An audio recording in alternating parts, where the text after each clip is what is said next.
Esse podcast faz parte do site Fambonanet. Acesse fambonanet.com.br.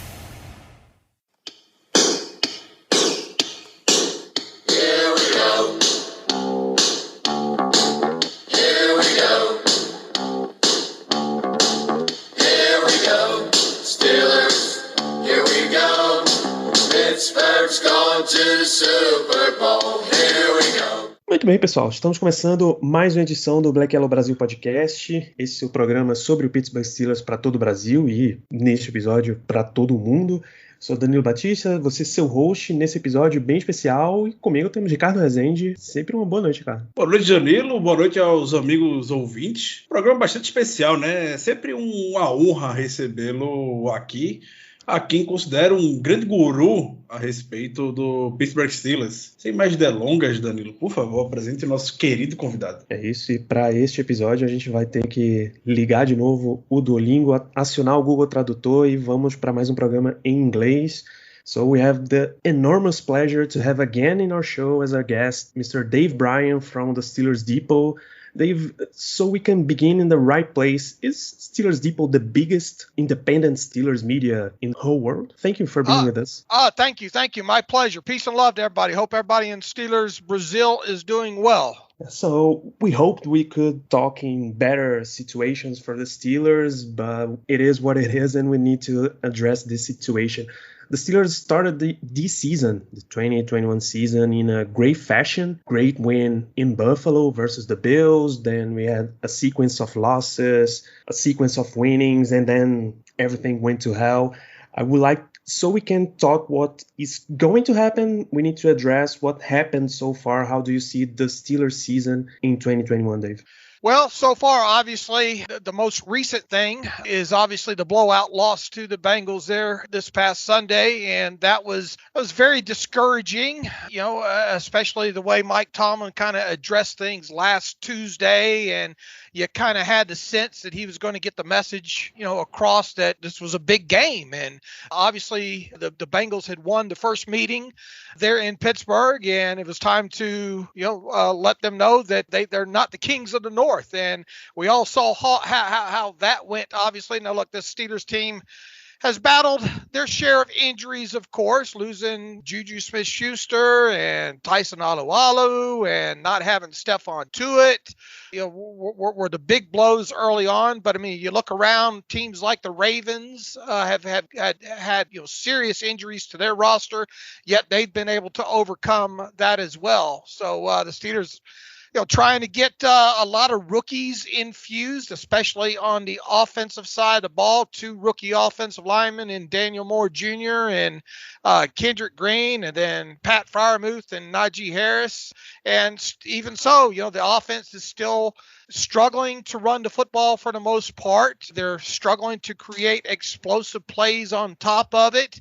And then you combine that with the defense, most notably the run defense as of late has been absolutely, horrendous the last 3 or 4 games. And now you fast forward to this week, upcoming game against Baltimore, and you have TJ Watt on the reserve COVID list. And we'll all keep our fingers crossed that maybe somehow he can clear protocol by Sunday and play in that game. But, yeah, look, I mean, I had this team, I think I predicted them before the season started to be 9-8. And here they are 5-1 at this point. And man, they really need a win on Sunday against the Ravens to kind of stay in this thing. For sure, David. You're talking about the Baltimore Ravens, a great organization, a great head coach in John Harbaugh, well administrated by De Costa. We see that Baltimore can keep their identity even when they lost so much players, just the way they lose this season. Maybe this is the biggest difference with the Pittsburgh Steelers for this season, maybe for the last season too. So how can we find this new identity for the Pittsburgh Steelers? We hope to bring, when we make some changes in the offseason, we bring Adrian Klein to be the new offensive line coordinator. And we were so committed to back the run game. And this would be the identity for this year. You think that we are in the right way, or what will be the identity for this team? Yeah, I mean, that's obviously a great question, right? I mean, you spend a first-round draft pick on Najee Harris, and look, you guys listen to the show and read me on Twitter, and you know my thoughts on the running back position and how I feel that there's the running back position's fungible, but I do understand why they spent a first-round draft pick on Najee Harris, and and why they drafted 2 offensive linemen to try to rejuvenate this thing, and why they promoted Adrian Clem, as you mentioned, to the offensive line coach, but there just hasn't been enough results in that right now. Now, it's too early to obviously, throw the baby out with the bathwater when it comes to guys like Kendrick Green and Dan Moore, but you get into next season there, about 6 or 7 games into 2022, you better start getting some return, on your investment. Pat Freiermuth, it looks like he's going to be okay and going to be the real deal. And even though Najee Harris is not an explosive play runner, we've seen that he's able to get yards after contact. He pass protects well. He can catch the football out of the backfield. And, on top of it, it's going to be interesting to see, obviously what's going to happen here at the quarterback position moving forward, and really the wide receiver position too, because, there's no guarantee that Juju Smith-Schuster will be back in 2022. He's going to be an unrestricted free agent. You would think that the Steelers are going to try to re-sign him, but they might not be able to. James Washington's probably going to leave via free agency, so that's going to leave you with Deontay Johnson and Chase Claypool at a minimum. Obviously going to have Pat Freiermuth and Najee Harris, but who's going to be the quarterback of this team? One would think that this is going to be it for Ben Roethlisberger, and if indeed it is, what direction are they going to go? Now, if you believe Jay Glazer from Fox Sports, Mike Tomlin isn't real keen on starting over with a rookie quarterback. And when you factor in that this year's crop of rookie quarterback class, at least, and I haven't gone deep in it, I've just done some surface, scouting on the quarterback class, but it doesn't look like it's going to be one for the ages, if you will. So it kind of makes you wonder, will the Steelers indeed draft a quarterback early? I kind of doubt they will. And if Roethlisberger is not brought back, then this team's going to probably have to go out and get maybe a mid-level veteran quarterback there and let that player battle potentially Mason Rudolph, I guess, to see who will lead this team at the quarterback position. But this offense has got to find ways to run the ball more effectively, and we have to see the passing game be able to stretch the football down the field more, because their explosive plays of 20 yards or longer just are not there this season.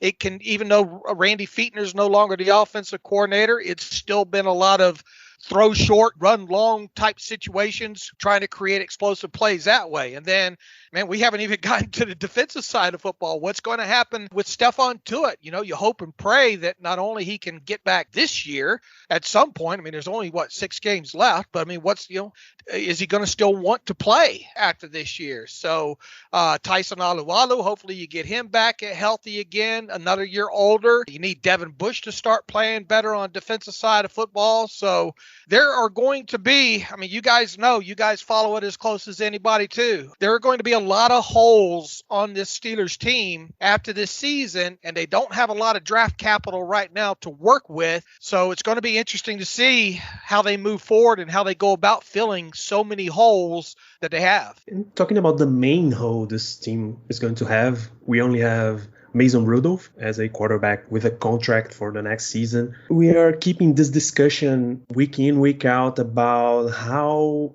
if we would give Ben Roethlisberger another chance, like a shorter contract, another year to hold things and get a team built, a better team built. I have an opinion we shouldn't. Ricardo has an opinion we I'm all for it, for bring Ben Roethlisberger back next year.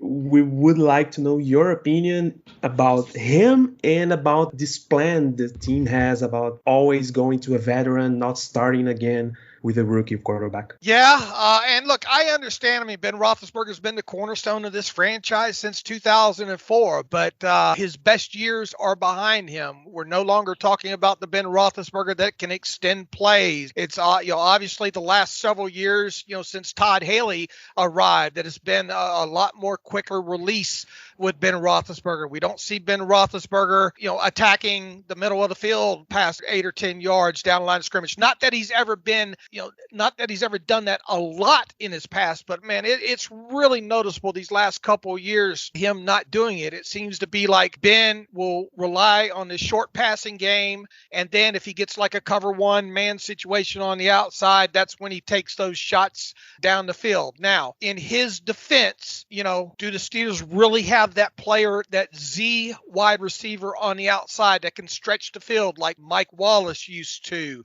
like Martavis Bryant did when in his brief time with the Steelers there? Chase Claypool, to me, Chase Claypool is not that guy, and that was one of my concerns when the Steelers drafted him, was his ability to be able to stack on the outside and gain that separation. It seems like all the balls to him on the outside are those 50-50 balls, and you're going to win some of those, but how many times do we see Chase Claypool win those one-on-one battles and turn them into 60-yard touchdown? We just don't see it. If usually if Ben connects on the outside, it's 40 yards and Claypool's on the ground after catching that. So where I sit right now, and look, I mean, I'm probably a lot older than you guys, and I remember the day the Steelers drafted Ben Roethlisberger and how excited I was, obviously, and to see his career progress the way it has.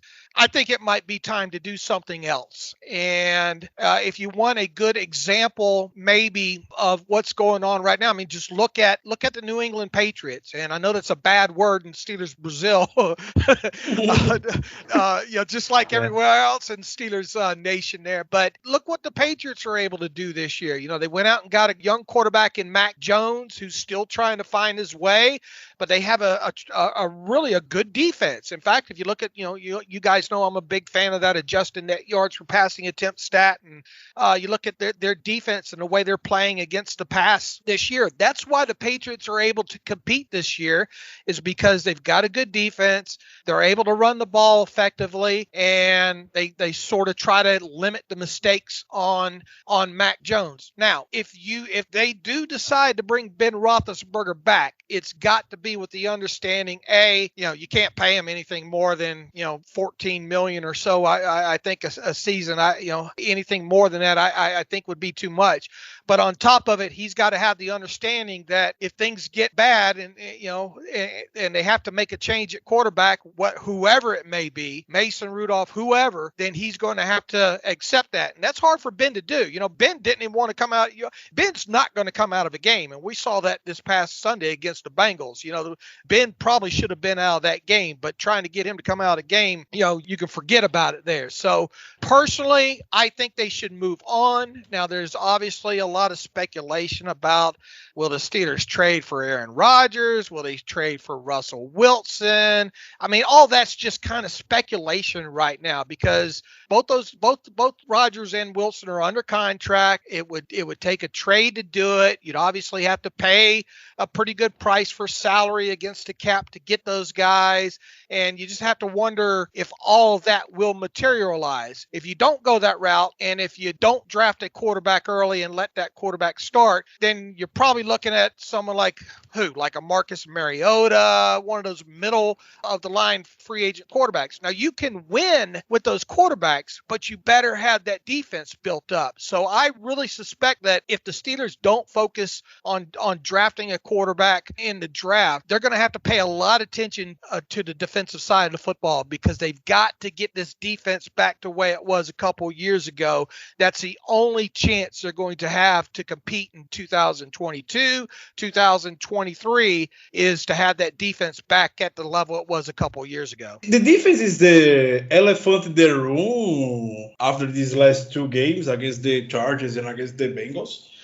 The defense have an awesome sequence of, I don't remember, 40 games with Buffalo 30 points. And the last two, we allow 40 points for the first time. And I have no idea in how many years this don't happen.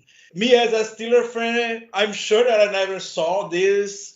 Danilo too, and I guess almost our listeners also never saw this happen. And you're talking about the need for a defense in the next year, and I'm agree with that. But I want to talk about not about players, but about coaches, about our coaching staff. A lot of heat in the last few days. A lot of heat in McTominay, a lot of heat in Kit Butler. Kit Butler, we know that is a contract in and out. Every year is a new contract to Kit Butler. So what kind of change you do in this defense in a schematic point, in a coaching staff point too? We know that McTominay is a lot involved in the play calling, and we saw the defense can have great games, have good game plans, just like against the Bills, against the Browns. In the first game, shut down that powerful running game that the Cleveland Browns have. But in game situation, we don't see any kind of adjustments or take so long to have an adjustment. So what do you do with the coaching staff, Dave? Yeah, I mean, you make some good points there. And look, I mean, one of the key points that you made, though, is Mike Tomlin's fingerprints is all over this defense. And do we really know who's calling what percentage of the plays there? You can make a strong argument that Keith Butler's more of a puppet to Mike Tomlin than anything. And look, they have been slow to make defensive adjustments. I mean, you look at the game against the Seahawks there, and slow to adjust to the Seahawks coming out at halftime and running. And, you know, we've seen a couple times just this season alone, slow to make some defensive adjustments there. And then you throw in on top of it, I mean, look, Stephon Tuitt, you haven't had him all season. This team really misses Tyson Alualu over the nose in base defense situations this year. Joe Hayden's missed a couple of games. TJ Watt's missed a couple of games and might miss another one now. So not only do you lack in coaching adjustments, you're lacking some in talent as well there. So now what do I think is going to happen with the defensive coaching staff? I would not be surprised if this is Keith Butler's last season. Would not be surprised at all. Now, who would take over there? I would suspect maybe Terrell Austin, because the Steelers love to promote from within. Austin's been around the organization long enough. He's a good defensive mind. I would think that would be the strongest possibility to move forward with maybe Terrell Austin as the defensive coordinator. But even so, how much of a hand is Mike Tomlin going to continue to have in this defense? Now, schematically, you know, it's not like teams run a lot of different things across the league. It is all about adjustments and learning first half versus second half by, you know, looking at the pad and seeing what's being run against you and where to shore things up. So yes, they could stand to have better adjustments, but you know, back when towards Dick LeBeau's later years when he was the defensive coordinator, you saw this team had to blitz a lot. Well, why did they have to blitz a lot? Well, because they weren't getting pressure with four-man rushes. And in today's NFL, I think if you have to continually blitz and send numbers just to get pressure, you better have top-notch people on the back end to help cover that up. That's why you always hear them talk about rush and coverage goes hand in hand. So I think schematically, if they, you know, let's say they did move on from Keith Butler to Terrell Austin, I think schematically they might be okay as long as they have the personnel in there to allow them to stop the run. Because if you don't stop the run, it doesn't matter. And we've seen that the last several weeks. I mean, it doesn't matter. I mean, if teams only have to drop back and throw 22, 24 times a game, then, you know, a lot of times that means they're staying ahead of the chains. They're keeping you guessing on the second and third third down.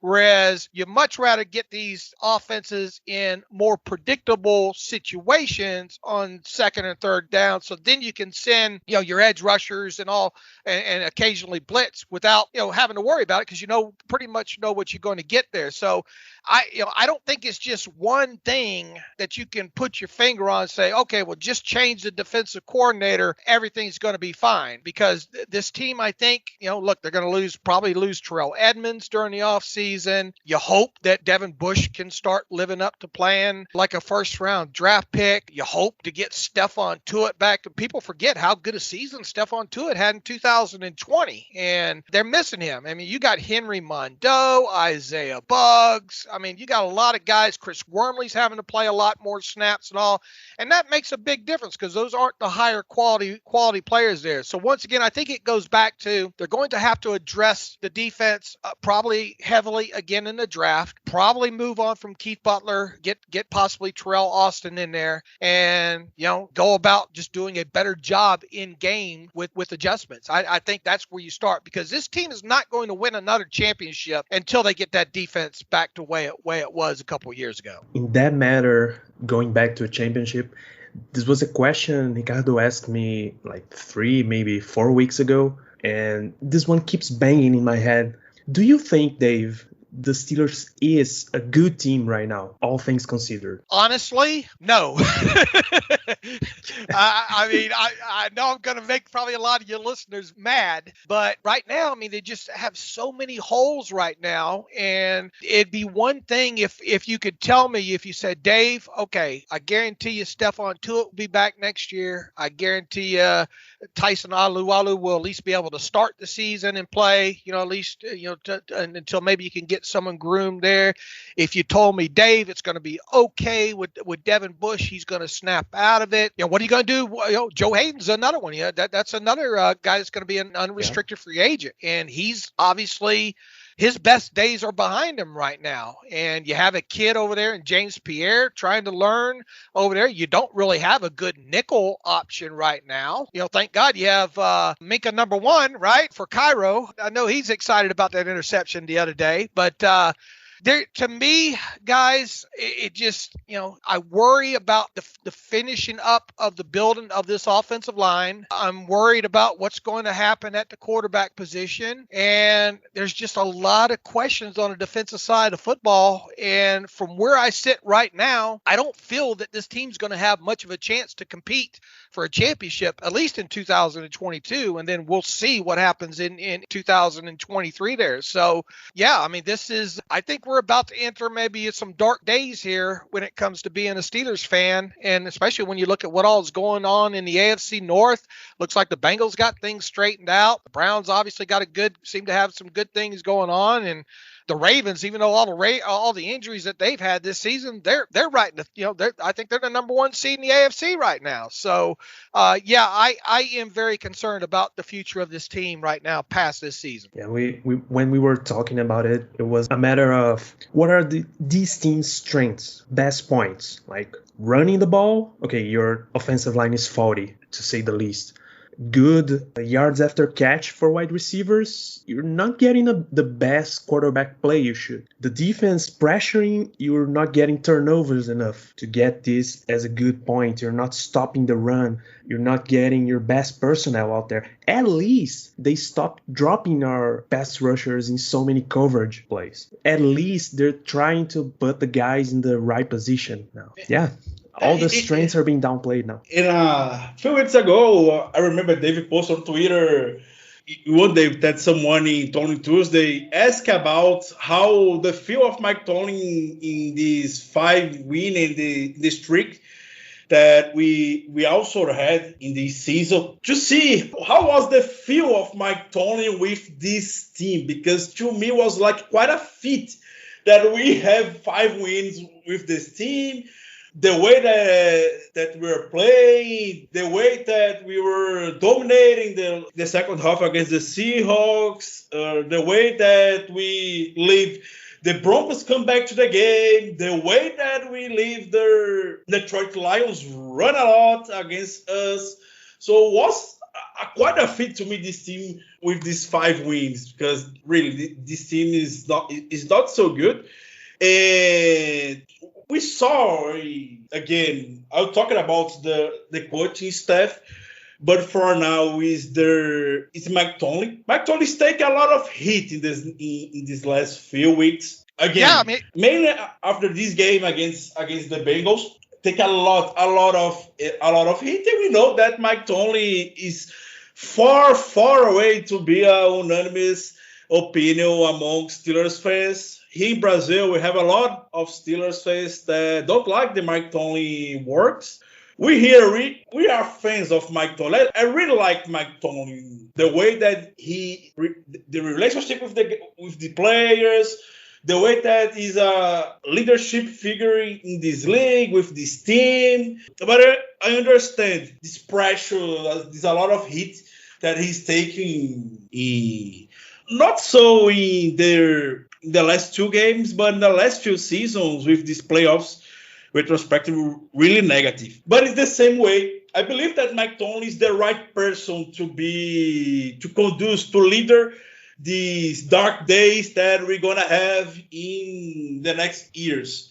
What's your opinion about Mike Tomlin? Is he the right man to the job moving forward to this process of renovation and yada yada? How do you like to speak a lot in the podcast? Yeah, sure. Look, and it's understandable. Look, Steelers Brazil is not alone. I mean, I see it on Twitter. I get the emails as well too. It's half are for Mike Tomlin, half want him gone and all. And look, I mean, as Steeler fans, you're used to being in playoffs and you're used to winning at least a playoff game. And they haven't done that quite a while, have they? And that is concerning. But with that said, I do believe that Mike Tomlin is the right coach to move this organization past Ben Roethlisberger, because that's essentially what you're doing. I mean, that's the next step, is moving on past a Hall of Fame quarterback. And I do believe he's the right person for the job. Now, you can only feed the people with the quality of groceries that you're given right now. Look, I mean, you look at the second-year players this year, right? Who are the second-year players? You have Chase Claypool. You have Kevin Dotson. You have Alex Highsmith. I think Alex Highsmith has progressed nicely. I still would like to see him get a little bit better with the bull rush and all, but he's playing the run really well. I think he's providing good enough pressure right now for where he's at in his career right now. So, I mean, he's light years away from what I remember Bud Dupree being when Bud Dupree was in his second season. But you look at the other guys. You look at Claypool. He has not made that second-year jump that a lot of people. Now, is it because of the quarterback? That can be debated there. Kevin Dotson, unfortunately, really hasn't probably been 100% healthy all season, and he's on IR right now. So that's your starting left guard there. I don't think this team knew come draft time that they weren't going to have David DeCastro. I think that kind of surprised them there. So they had to go out and they had to go get Trey Turner. And I mean, Trey Turner's serviceable for this year, but what's going to happen past this season? Probably not going to bring him back. And then look, you had Kevin Colbert go out there, and one thing I hollered for all off season, got to get a backup outside linebacker to go along with TJ Watt and Alex Highsmith. Well, they did that. They got Melvin Ingram, and I thought, man, what a great move that is. I didn't see that coming with Melvin Ingram at all. And I know you guys, listen to me on the podcast, and I was surprised that went south with Melvin Ingram there. And then you just look overall, this is a team that obviously builds through the draft. They're not big players in free agency. And if you're going to be an organization that continues to build through the draft and not be big players in free agency, you got to hit on these draft picks. And now here we are in Devin Bush's third season, and we're starting to wonder now, is he going to last? I mean, they're due to pick up his, they got a decision to make with him and his fifth-year option after this season, and it's hard to imagine them giving Devin Bush that fifth-year option right now. So I guess what I'm getting at here is it's not all on Mike Tomlin. I think Kevin Colbert, a hard look needs to be at Kevin Colbert right now, and and say, does this team need to invest a little bit more in free agency than they have in the past? And do they need to do a little bit better job at scouting these players and getting guys that can come in right away and contribute? And look, Kendrick Green, it's too early to tell about some of these guys, especially offensive linemen. These guys got to get stronger. They got to learn the NFL, the speed of the NFL game. So we'll have to see about those. But I don't think what's going on right now with this team is all on Mike Tomlin. I think Kevin Colbert and obviously Art Rooney II play a big hand in that. And I know I ramble a lot, but that's a long answer to, I think Mike Tomlin is the right person to lead this team through this transition period past a franchise quarterback. That's a great answer, Dave. Again, we really like the job of Mike Tomlin, but we don't see this side of these conversations about the work of Kevin Colbert in free agents, draft, the scouting department. We know that the Steelers have a lot in the culture of the franchise to build the roster mainly for the draft. But when we don't have so much home runs, maybe we're gonna suffer. And we are seeing this now. Maybe for this year, with Najee Harris and Pat Fremont that show good skills and can be the future in their positions for this team. We hope to have good days. But it's a good point when we're talking about the investments that this team don't do in the season, and we don't have any home run draft pick for. You talking about David DeCastro that maybe the Kevin Colbert and front office don't have David DeCastro for the season, but we also have the quarterback position that we lost 2 starters, Steven Nelson and Mike Hilton, and we don't bring anyone for the position besides Arthur Mollett. He's a veteran guy that only play good in the line of scrimmage, the nickel position, and we are suffering right now. We are in a bad place. So Joe Hayden is out for some games this season. So I agree with you when you're talking about this and the number of holes that this team have. Because today I was seeing on Twitter here, someone from Pro Football Focus talking about that the Steelers just need a quarterback like Taylor Heineken to be an 8 wins team. Come on. This team have a lot of problems. And the quarterback is not, don't say that it's the first, second, or third problem today that we have.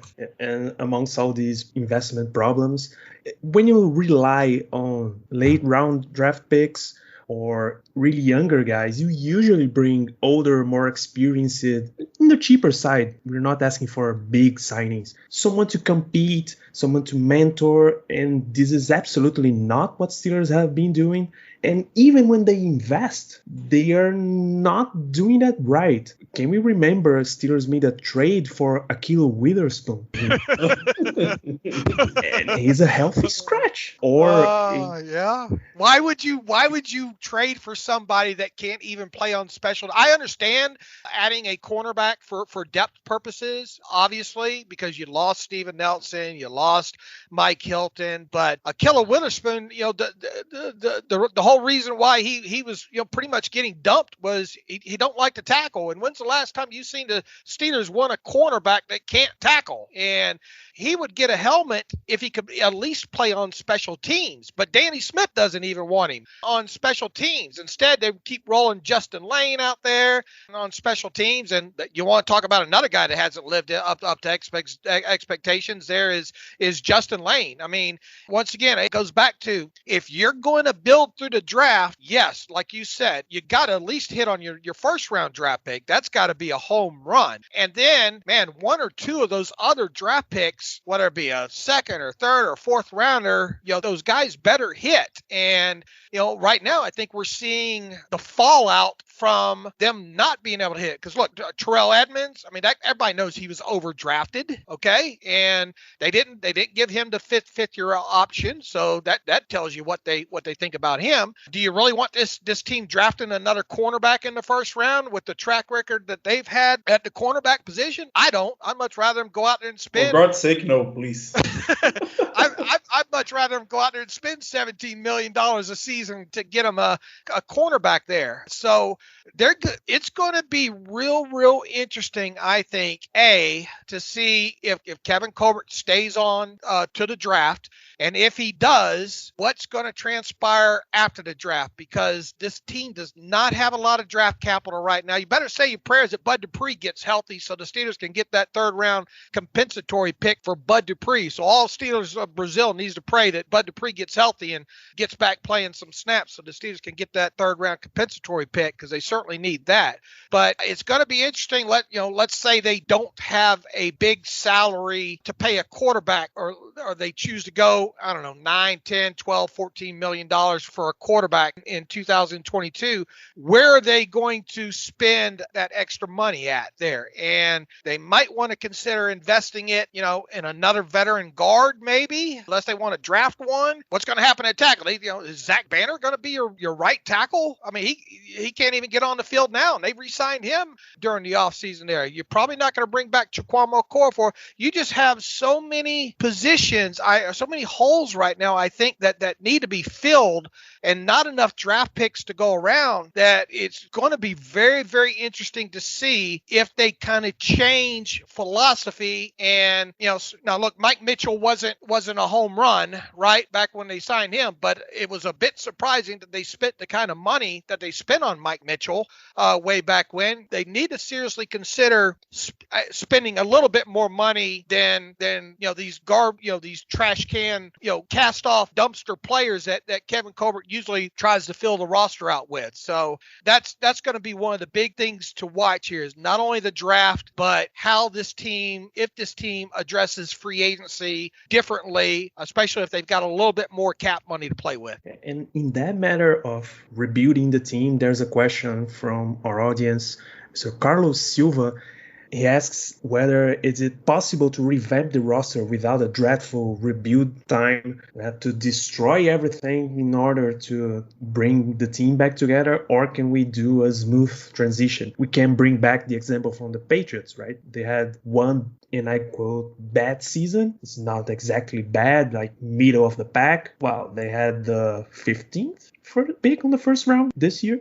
So can we rebuild the team without destroying it and spend a long time in the rebuilding process? Well, the good thing about the NFL is we have examples just like the Patriots there right now. So if Kevin Colbert was going to answer that question, he'd tell you every year we're going to try to win a championship. That's going to be his answer every time. All the decisions that we make every offseason are designed to compete for a Super Bowl. Well, he's been saying that since 2008, right? So I'm not a fan of just tearing it all down, but I do think that change in philosophy, like I said, has got to happen, especially if you're not tied down by the sins of a franchise quarterback and keep having to restructure those contracts and all like that. So look, you got TJ Watt paid. That's out of the way. You're probably going to have to pay Minkah Fitzpatrick this next offseason there. But who's after that?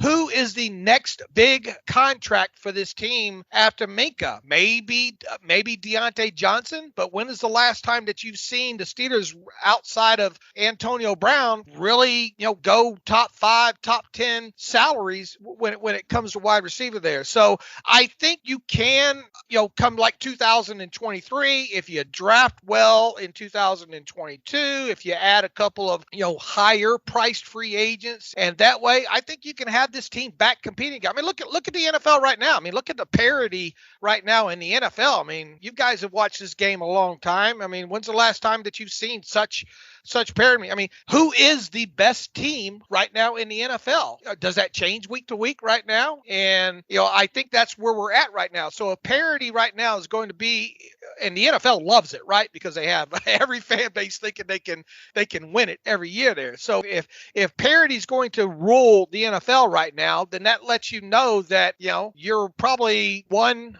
1.5 seasons away from maybe being back in this thing competing again. So no, I don't think a tear down and trade everybody away, and I don't think that's the way you go. But man, you gotta draft better, and you gotta probably spend a little bit more in free agency than what you've been spending these last, I don't know, since 2000, since Kevin Colbert arrived there. And we're talking about the Patriots. The Patriots is a great benchmark this last off season on how they invested in tight end Hunter Henry, Johnny Smith, Matthew Judo as an edge rusher also. So when's the last time that you said, boy, the Patriots sure do draft good, Yeah, yes, perfect, yeah. Every year we are laughing about Bill Belichick and the draft, the trade down that he made, the long snapper that he chose. And just we are seeing the Patriots have success this year, just like so many others besides last year. Yeah, you're right. You're absolutely right. If anything, if Steelers, if I give Steelers Brazil any hope in this interview today, it's that look at the Patriots. And I think it's still too early to find out to know if Mac Jones is going to be the next, superstar quarterback in the league. But once again, it goes back to defense. I think if you have a good defense in any given season, I disagree with Taylor Heineke being the guy that can come in and put you in the playoffs and all like that. But, maybe a step above that. I mean, I don't think you have to have, Patrick Mahomes and, just a premier quarterback. You just have to have one that can manage the game, that can push the football down the field, and a good defense. And I think the Patriots right now are an excellent example of that right now. And a question that keeps circling around every Steelers media out there is, okay, we talked about the Steelers planning to have a veteran quarterback next year. The organization, the front office would not like to address it with a rookie quarterback. But what if Steelers draft a quarterback this year? Do you like this class?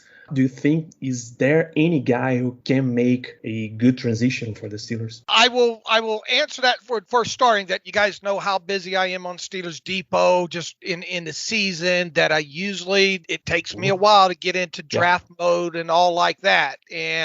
But all of my efforts have got to go to the season now. Now, I am further ahead than I have been in years when it comes to looking at prospects and all. And you guys see me on Twitter. I live in Vegas. I watch a lot of Mountain West football right now, and I've been watching. Your guy Carson Strong, right? Yeah, I love Carson Strong. Okay, I think he's the smartest, at least from what I've seen. Now, I want to preface this by saying I have not gone deep dives into all these guys, so kind of keep that in your mind there. I know more about Carson Strong than I do the rest of these quarterbacks because I watch them every week. But that said, even with Carson Strong, I don't think if I was in the draft room, I would be banging the table to draft Carson Strong in the first round. He lacks mobility. He lacks the ability to extend the play. I don't think that knee's going to get much better with him. He'll probably have it worked on again during the offseason, but he's kind of is what he, unless the Steelers are going to come in and bring in Matt Mummy and run the air raid offense, which I don't think you're going to see that. But I guess long story short, from what I see right now in this quarterback class, I'm not very excited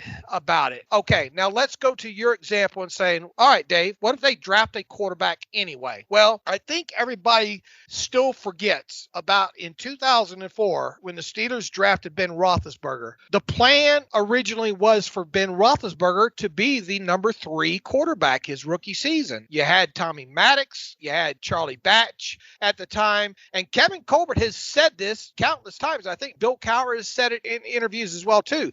The plan was for Ben Roethlisberger to sit, watch, and learn his rookie season. Well, we all know what happened. Charlie Batch had a knee injury during I think camp then, and that moved Ben Roethlisberger up to number 2, and then Tommy Maddox got injured early in the season. Then lo and behold, there's Ben Roethlisberger in the starting lineup, and the rest is history. I'm willing to bet that if the Steelers did draft another quarterback this year, I mean, if you believe what Jay Glazer says, Mike Tomlin wants nothing to do with a rookie quarterback. But if they said, look, we have to draft, this kid, we cannot miss drafting this, insert the name there, Carson Strong, Pickett, whoever. I still don't think you would see him as a week one starter. I think you can really damage a quarterback. Now, there are exceptions. I mean, look, Mac Jones is, there are exceptions to the rule, but I would be surprised if the Steelers did draft a quarterback in, let's say, the first or second round, if that kid was your week one starter. If he is, then your expectations need to be lowered, overall there. So I'm not going to say, no, it's impossible. There's no way they're going to draft a quarterback. From what I've seen so far, I'm not a huge fan of this quarterback class, and that includes Carson Strong. And you guys know how much I like watching him. But there's nobody, at least right now, that I'm banging the table for. And if I know the Steelers too, they're probably going to want, Mike Thomas talked about quarterback mobility all season. So you would think that whatever the next quarterback is, whether it's a free agent or a draft pick, that quarterback's going to have some level of mobility to him and be able to extend the play a little bit. Because look, you need that aspect in today's offenses. You have to have a quarterback that can go off schedule and make plays for you. We saw Lamar Jackson do that the other night, right? I mean, on that touchdown pass to Mark Andrews. I mean, you need a quarterback that can do that. So I'm not going to say that, oh no, there's no way that the Steelers draft a quarterback in the first round. But if they do, I would be surprised if that kid is rushed into action, first half of the season, unless injury happened the way, Roethlisberger and all happened. That's nice, Dave. Yeah, just to mention a few, our friend Dantas asks about a reconstruction plan for next season. We addressed that before. Another one for Dwayne Haskins.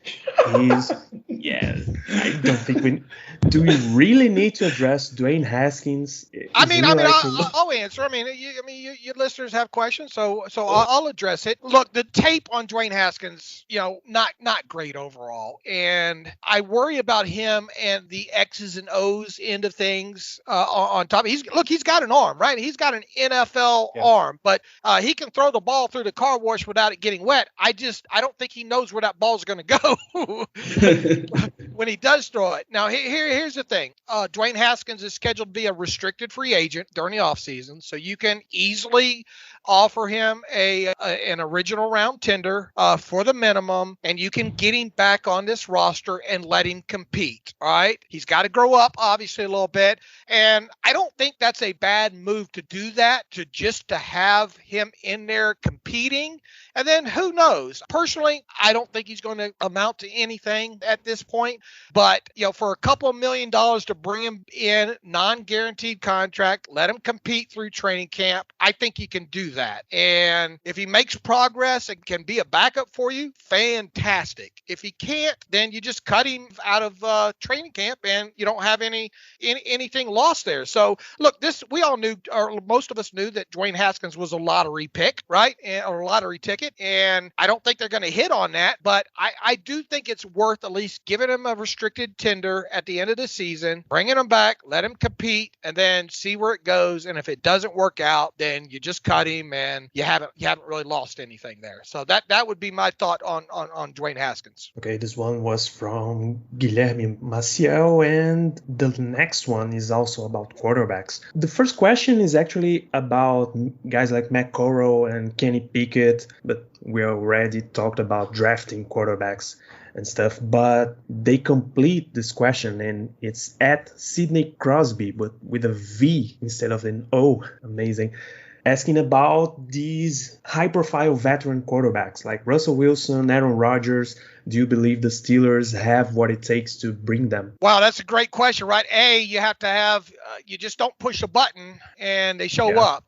You got to work out some sort of deal with them. Does Aaron Rodgers really want to leave Green Bay and Devontae Adams and those offensive linemen to go to Pittsburgh for 1, maybe 2 years? And with the way the shape the organization's in right now, I get it. That guy can still throw a football. That guy can still pretty much extend a play. I just worry. I just wonder the logistics behind it. This isn't Madden. You just don't push a button and he's there. You have the salary to worry about. You have what are the Packers going to want in the form of a trade? Do you really want to give up the future draft, some future draft capital to get him? And really the same goes with Russell Wilson too. I could see Russell Wilson playing somewhere else next year before I could Aaron Rodgers. But even so, how old's Russell Wilson now? And I don't know if you watched that Monday night game or the last couple of games. I don't know if his finger's still causing him some issue right there. Russell Wilson hasn't looked like the old Russell Wilson as of late either there. So once again, I'm not going to say, man, there's no way that's going to happen. I would be foolish to say that.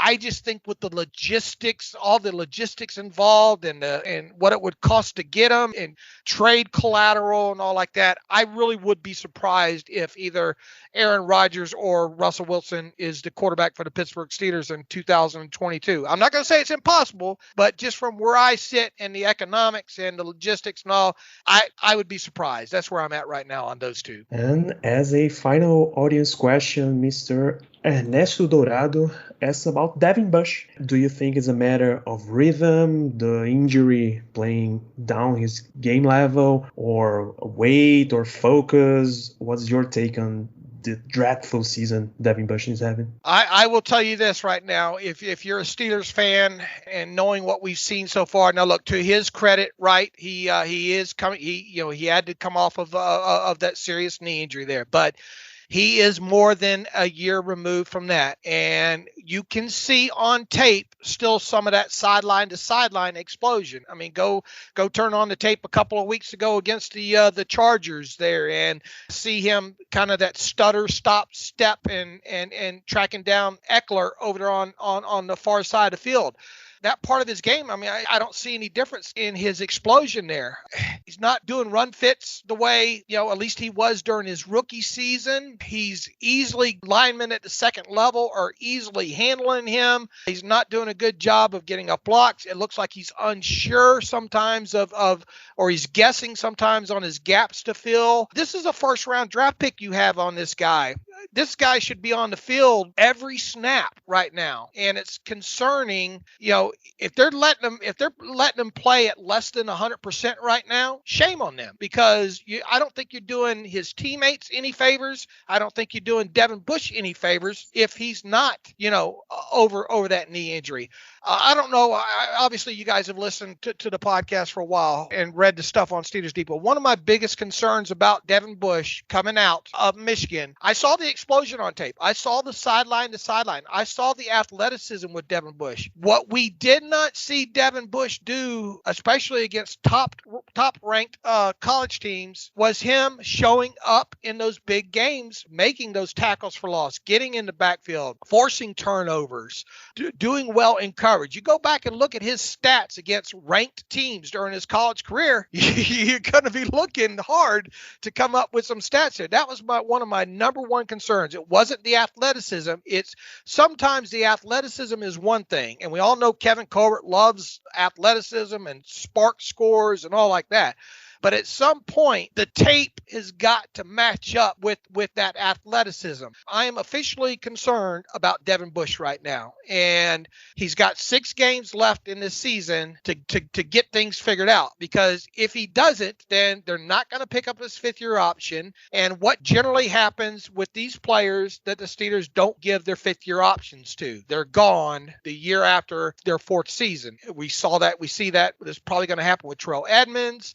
I mean, we saw it with Artie Burns, and that's what I'm worried about there. I'm not going to say he can't turn it around, but man, the tape is, and Vince Williams came out on Twitter today defending Devin Bush and all like that. And okay, I get it. They're buddies and all like that, but we are not seeing a top 10 draft pick or a first round draft pick period in Devin Bush right now. And that's got to change in a hurry. If it doesn't in these last 6, if it does not get better in these what, in these next 6 games, they're really going to have to take a hard look, because remember what, they pulled the plug on Artie Burns midway through his 3rd season, right? And then his 4th and final season, he was pretty much a special teams backup guy for the Steelers there. So I am officially, and have been now for several weeks, concerned about Devin Bush. And I'm rooting for him. It's the worst thing that can happen to an organization like the Steelers is if you miss on a first round draft pick. So keep your fingers crossed that the tape gets better on him. But I do see the sideline to sideline kind of explosion still with him. So I'm not convinced that it's totally, maybe he doesn't totally trust the knee and moving forward. I don't know. Maybe he's got some sort of mental block with him. I don't know. But the tape right now is not good on him. And this final one comes from me. You mentioned Vince Williams coming in on social media to defend Devin Bush, but we're again in the middle of a hurricane in public relations, right? It's this about Devin Bush. It's the TMZ. Oh my God, the TMZ reporting Cam Hayward talking about Chase Claypool and all that music in training kind of circus. And everything is happening again from the Steelers. It's Ryan Clark talking a lot about that. It's Pat McAfee talking a lot about that. Will we finally have peace at any time? The Steelers are an easy target, right? They're the largest, one of the largest fan bases. That stuff sells, right? I mean, the Steelers fan base is so large that anytime something like that hits on Twitter or hits on TV, it's easy to talk about, right? It's easy for Mike Tannenbaum to talk about the Steelers and get press. It's easy for Ryan Clark to talk about the Steelers and get press. I think all teams have this kind of stuff. I mean, look at the Browns. What's happened with the Browns this year with Odell Beckham Jr. and now you have Kareem Hunt's dad getting involved. We're just hyper focused on the Steelers because we pay the most attention to that. Now, do the Steelers maybe cause a lot of it unnecessarily themselves? Yeah, it's probably a little fair in that. But there is part of me too that thinks a lot of it's easily overblown because it drives traffic. It gets clicks. I'm in the click business, right? Technically, I don't go out. You guys know me. I don't go out there to get clickbait and all like that. People are going to come to my site regardless there. But it's easy trappings, if you will, if Chase Claypool comes out and says, you know what, it'd be nice if we had music during practice. If you boil it down to what Chase Claypool said, is it the end of the world at what he said? No, it's just a kid in today's social media world. Maybe he was trying to be a little bit funny there, but it easily gets blown up. It shows up on TMZ, like you said there. So I don't think that kind of surface level, where you worry about is the stuff like you went through with Antonio Brown and James Harrison, and then obviously the Melvin Ingram stuff came out of the blue like that. Do I think all that stuff's gonna magically go away? No, but obviously you'd like to see it a lot less than what it is, because I don't like writing posts about that. I'd rather write posts about wins and breaking down touchdowns against cover one defenses than I would write about Chase Claypool wanting music at practice. Yeah, all that micro-analysis we do on the Steelers, all that focus is obviously playing its part. And in Brazil, we have an amazing thing related to that. A soccer team was fighting against relegation, bottom of the table kind of season, and the press releases a photo with the front office of that team having dinner in a restaurant. And the crowd goes mad. How dare they have dinner when the team is in that situation? That's the kind of thing it's happening to Steelers. Everything is blown out of proportions. I guess if Mike Tomlin is on Twitter right now, post something on Twitter right now, a lot of Steelers fans in Brazil will be mad, asking about why are you tweeting right now and not training this team or watch some tape? Go watch some tape, please. Yeah, and it's like 8 p.m. in Pittsburgh, right? Yeah, but people think that all they do is sit at the office all day and they don't eat dinner and all like that, Yeah, look, I mean, you guys see it, with the fan base. I see it and all, and it's hard not to snap back at stuff like that. I'm not very good at holding my tongue. You guys know that. I make a lot of enemies that way, but you also know that if it comes out of my mouth, I believe it too. That kind of thing there. So just kind of have faith. Fan is short for fanatic, right? And we're all fanatical about the Steelers, and we want them to do well. We want them to win a championship every year, and we don't want to see these distractions. But I mean, in today's social media world, everything's out there right at a click of the button. So some of that stuff's going to surface, and you're just going to have to do a better job of trying to categorize what's harmful and what's not harmful, I guess. Let me play guess for a moment. Let me play guess for Steelers Brazil here and ask you guys a question or two here. All right, you got time for it? Yes, sure. We sure do. All right. I mean, let's have a little bit of fun here. I'm going to and on my terrible take today, I briefly outlined the 16 players that are currently scheduled to be unrestricted free agents after the season's over. So I'm going to roll down this list of 16 names for you, and I want you guys to tell me your thoughts on which guys that you think the organization should really go hard at re-signing more than the minimum, or more than a little bit above minimum. So here are the 16 names. You tell me the guys that you think the Steelers should go about prioritizing to re-sign. All right, you ready? Yeah, sure. Yeah, let's go. All right. Chikwama Okorafor, Kalen Ballage, BJ Finney, Taco Charlton, Arthur Millette, Ray McLeod, Joshua Dobbs, James Washington, Miles Killebrew, Terrell Edmonds, Trey Turner, Joe Hayden, and did I get Juju in there? Juju Smith-Schuster, Ben Roethlisberger, obviously his contract voids, Eric Ebron, and your favorite and my favorite, Ahkello Witherspoon. Yeah, that's a big list, and just a few names I would really try to bring back. The two special team guys, they are playing really well in their roles, Ray McLeod and Miles Killebrew. I think we really should try to bring them back. Juju Smith-Schuster is the face of this franchise right now, whether you like it or not. You should try bringing him back. Even considering his injury, he's just 25 right now. You need to try to bring him back. And Joe Hayden, I would love if the team had a plan to replace him already in motion, but we obviously don't. So Joe Hayden needs to be in that list. Remember who is the Joe Hayden agent, Danilo? Drew Rosenhaus. I always remember. Always Drew Rosenhaus. It's not going to be cheap, but we need Joe Hayden back in this team. And that's pretty much it.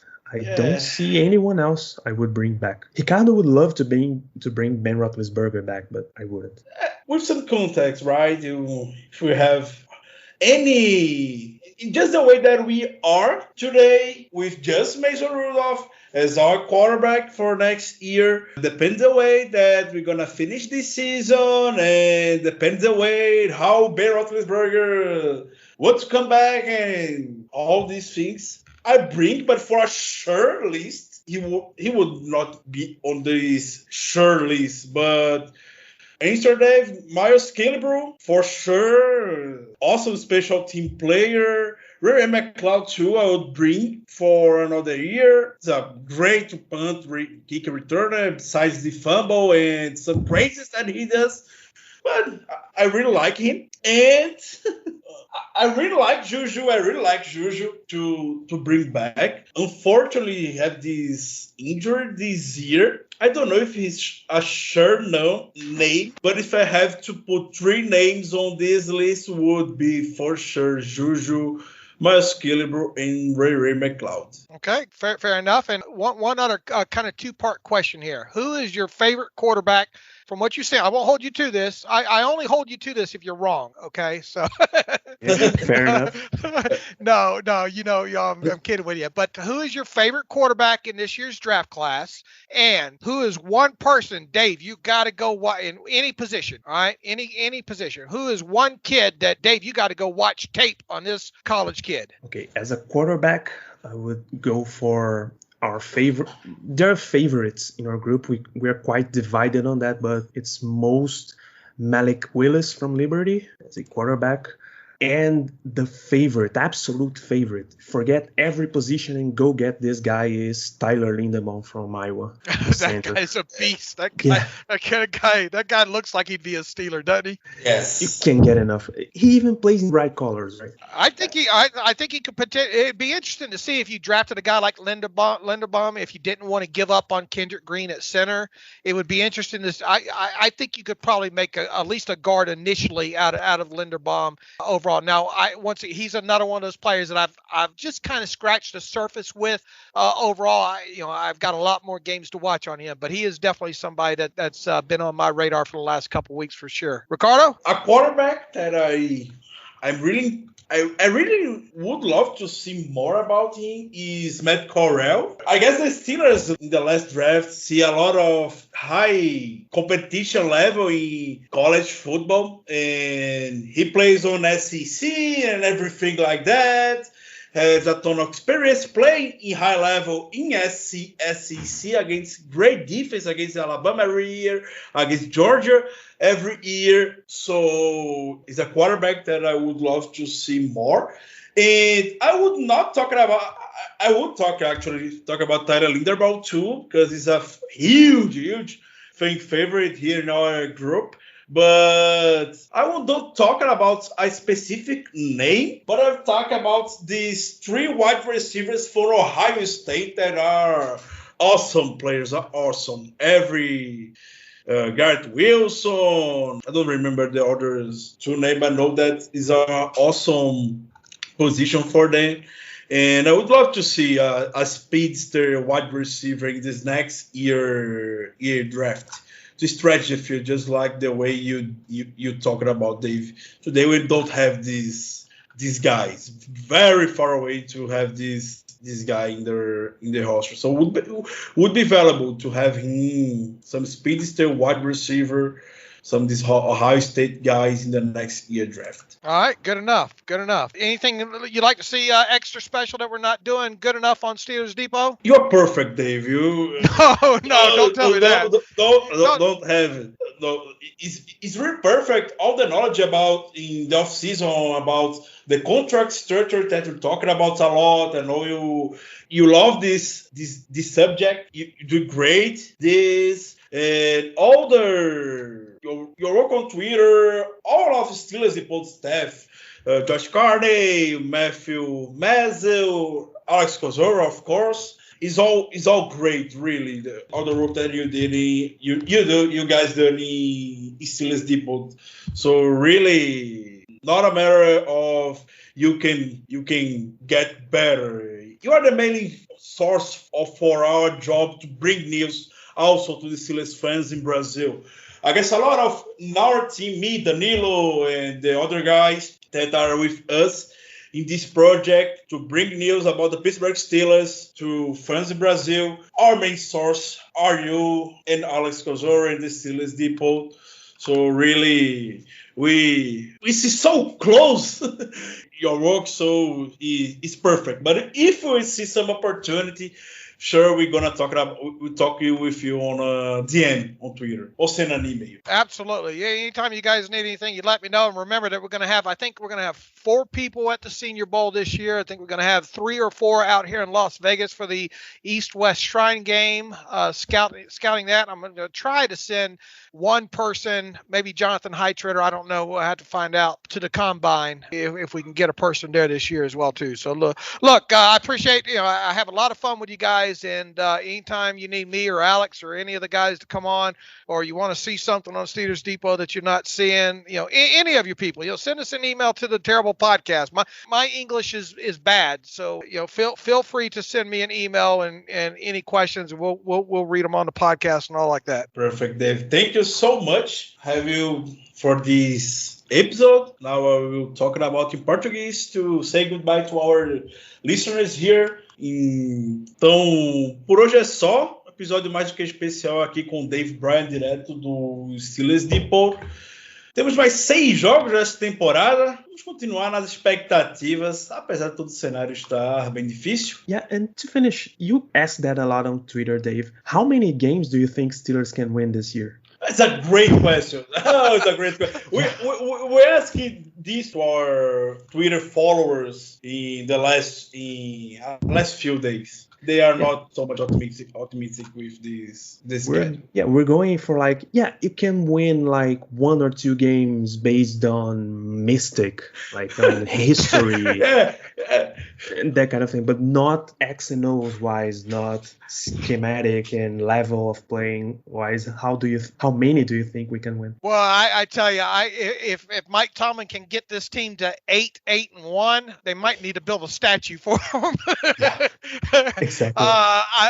Like I said, before the season, I had him at 9-8. Oh, I don't know, guys. I think you're looking at 7 or 8 wins here. I hate to be that guy, but I'm gonna keep my fingers crossed and hope they can win the next 6 in a row. I doubt that, honestly, but I think we're looking at 7 or 8 wins here.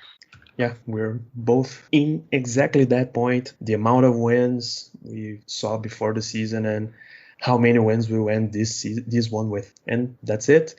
É isso, pessoal. A gente realmente encerra esse nosso episódio do Black Yellow Brasil Podcast por aqui. Esperamos ter vocês em muitos mais episódios. Esse foi o número 243 ainda nessa semana.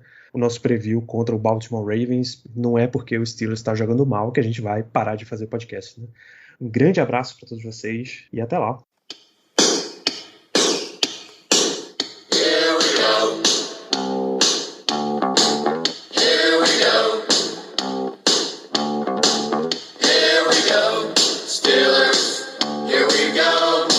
Pittsburgh's going to the Super Bowl. Here we go. At your job, do you ever have to deal with a nose roller? How about a snub pulley? Well, if you're installing a new conveyor belt system, dealing with the different components can sound like you're speaking a foreign language. Luckily, you've got a team ready to help. Grainger's technical product specialists are fluent in maintenance, repair, and operations. So whenever you want to talk shop, just reach out. Call, click Grainger.com, or just stop by. Grainger, for the ones who get it done.